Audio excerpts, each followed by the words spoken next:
மகரம் உங்களுக்கான வரக்கூடிய நாட்களுக்கான இல்லை இருக்கக்கூடிய சுச்சுவேஷனுக்கான டேரோ கார்ட் ரீடிங் கைடன்ஸ் என்ன அப்படின்றத பார்க்கலாம்.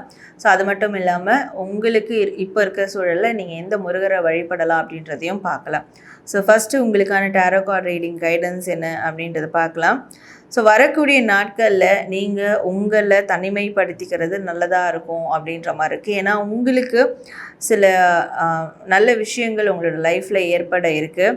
நல்ல வாய்ப்புகளாக இருக்கட்டும், இல்லை நல்ல சூழலாக இருக்கட்டும், அந்த நல்ல காலம் அப்படின்ற மாதிரி அந்த டைம் உங்களுக்கு ஃபேவராக மாற இருக்குது. இந்த காலத்தில் இந்த டைம் பீரியடில் நீங்கள் தனிமைப்படுத்திக்கணும். ஸோ ஏதாவது எப்போ பார்த்தாலும் ஏதாவது ஒரு ஃப்ரெண்டோடு இருக்கிறதோ, இல்லை ஏதாவது ஒரு கூட்டத்தோடையே இருக்கிறதோ, ஸோ இப்படி இல்லாமல் முடிஞ்ச அளவுக்கு உங்களை நீங்கள் தனிமைப்படுத்திக்கும் போது சில புரிதல்கள் உங்களுக்கு ஏற்படும். ஆல்ரெடி ஏதாவது ஒரு பிரச்சனை ஃபேஸ் பண்ணிக்கிட்டு இருக்கீங்க, இல்லை உங்களோட லைஃப் பர்பஸை தேடி ரிசர்ச் பண்ணிகிட்டு இருக்கீங்க. நான் என்னோடய லைஃப் பர்பஸ் என்ன அப்படின்றதையே ஒரு தேடுதலாக வச்சுருக்கீங்கன்ற போது கண்டிப்பாக உங்களுக்கு அந்த பர்பஸ் என்னன்றது தெரிஞ்சுக்க முடியும். அண்ட் இருக்கக்கூடிய பிரச்சனையை எப்படி தீர்க்கலாம் அப்படின்ற ஒரு சொல்யூஷனும் உங்களுக்கு இந்த டைம் பீரியடில் நிச்சயமாக கிடைக்கும்.